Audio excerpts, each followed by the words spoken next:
Bienvenidos, aloha, welcome into Sunset Rewind. Alex Crawford, Howard Kroom with you here, and we are still rolling along doing preview shows. We're playing football in December because the Newport Harbor Sailors, they won the D6 CIF Southern Section title on Saturday against Temecula Valley. Now they are in the CIF State Tournament taking on Aquinas High School from San Bernardino. The Falcons went 10-5 on the regular season and the postseason combined, 4-0 in the Ambassador League. And Newport Harbor, if they beat Aquinas, they're playing a team from the north next week for the state title. Coach Lofthouse, in the midst of all the celebration at Temecula Valley High School on Saturday night, he told his team, hey, we might be playing in state. Stay ready.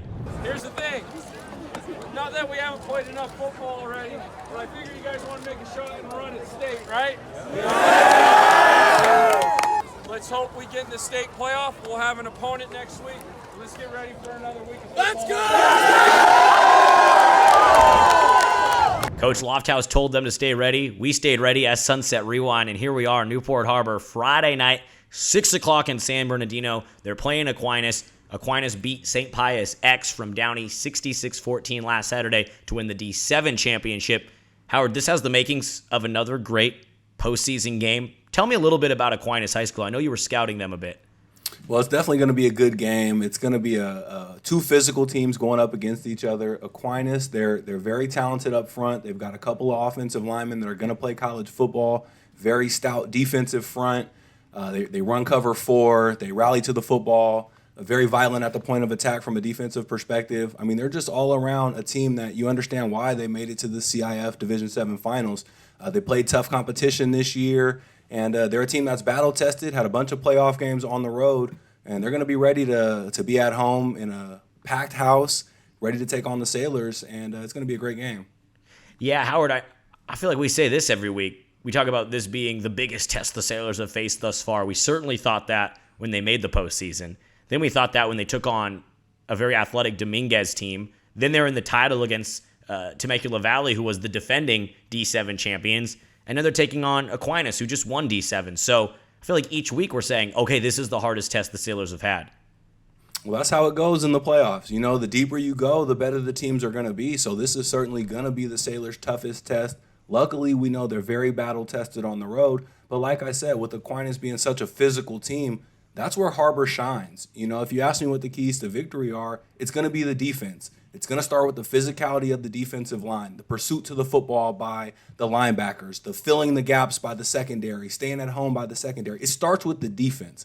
And Aquinas is going to challenge that. They're going to run right at Harbor. They're going to try to control the line of scrimmage. And the key to victory for Harbor is going to be to control the line of scrimmage back.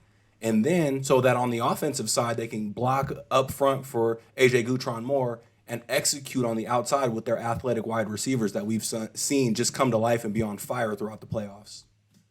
Yeah, that has been the recipe for success this postseason. Josiah Lamarque, 9 touchdowns in the postseason, and he would have had double digits. A couple were called back by penalties. Outside of controlling the line of scrimmage, Howard, what else has been the recipe for success for Newport? What else has been working for Newport that's allowed them to have this postseason run that, first of all, now they're in the state tournament, and if they win on Friday in San Bernardino, they're going to play for the state title at the 3AA level. What's been working for Newport?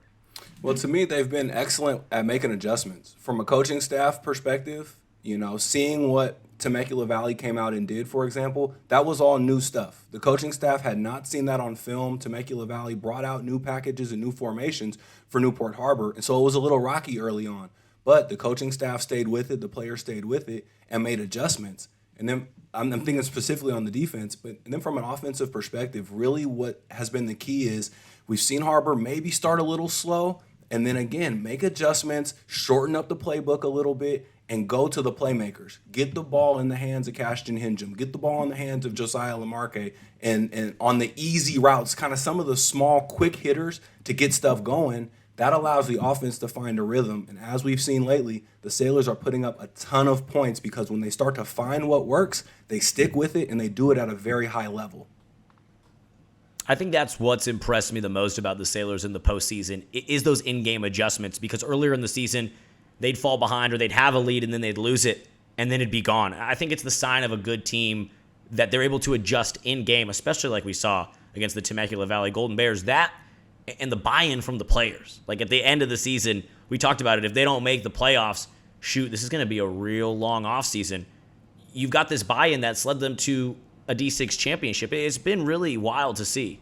Well, that buy-in is what allows for the mental and emotional adjustments, because not just with the coaching staff and the X's and O's and the players on the field figuring out how to beat their man as the game goes on. Yes, those adjustments are happening, but also mentally and emotionally. What happens when we get down 13 points at home? What happens when we get down 21 points on the road in the biggest game of our life?